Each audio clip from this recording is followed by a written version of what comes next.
Welcome dear student. तो आज के लेक्चर में हम थॉमसन मॉडल या प्लम्स पुडिंग मॉडल या वाटरमेलन मॉडल के बारे में पढ़ेंगे।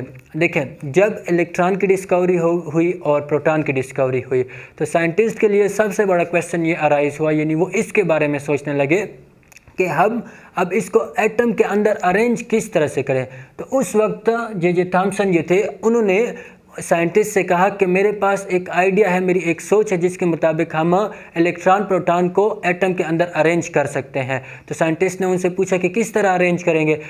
थॉमसन ने उन्हें कहा कि बिल्कुल हम एटम के अंदर प्रोटॉन और न्यूट्रॉन इलेक्ट्रॉन को इस तरह से अरेंज करेंगे कि जिस तरह वाटर मिलन के अंदर हमारा फ्रूटी पार्ट होता है और उसके सीड होते हैं। यानी फॉर एग्जांपल देखें, उन्होंने क्या कहा कि हम एटम के अंदर प्रोटॉन और न्यूट्रॉन को इस तरह से अरेंज करेंगे कि ये जो प्रोटॉन है, ये जो प्रोटॉन उन्होंने एक स्फेयर बनाया हुआ होगा, उन्होंने एक स्फेयर बनाया हुआ होगा और इस स्फेयर के अंदर जो है, यानी प्रोटॉन ने एक स्फेयर बनाया हुआ है और इस स्फेयर के अंदर जो है हमारे पास इलेक्ट्रॉन जो है वो प्रेजेंट होंगे।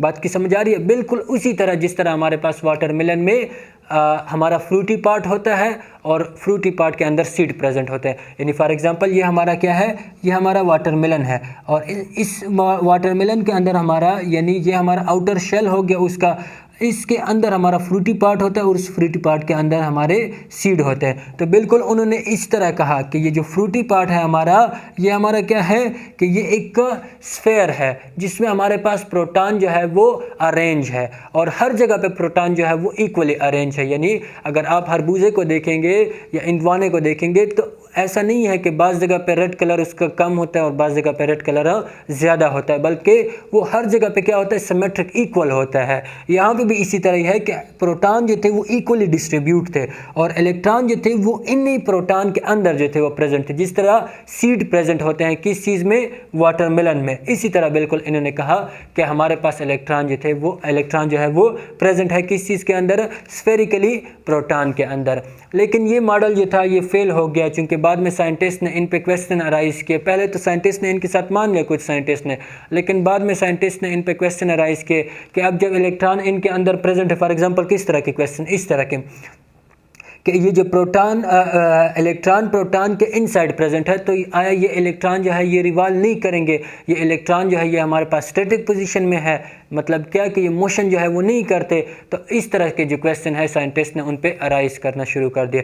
और दूसरी जो इसकी मेन फेल्योर रीज़न थी वो ये थी कि इन्होंने ये बात अपने आप से की थी, यानी इसका साइंटिफिक प्रूफ नहीं था। हम तो कहते हैं कि साइंटिस्ट हम सब उसी बात को मानते हैं जो हमारे पास एक्सपेरिमेंट एंड ऑब्जर्वेशन यानी प्रूफ हो उसका कुछ, लेकिन यहाँ पे तो इसका कुछ प्रूफ नहीं था। ये तो थॉमसन ने अपने आप से ये मॉडल जो था वो पेश किया था।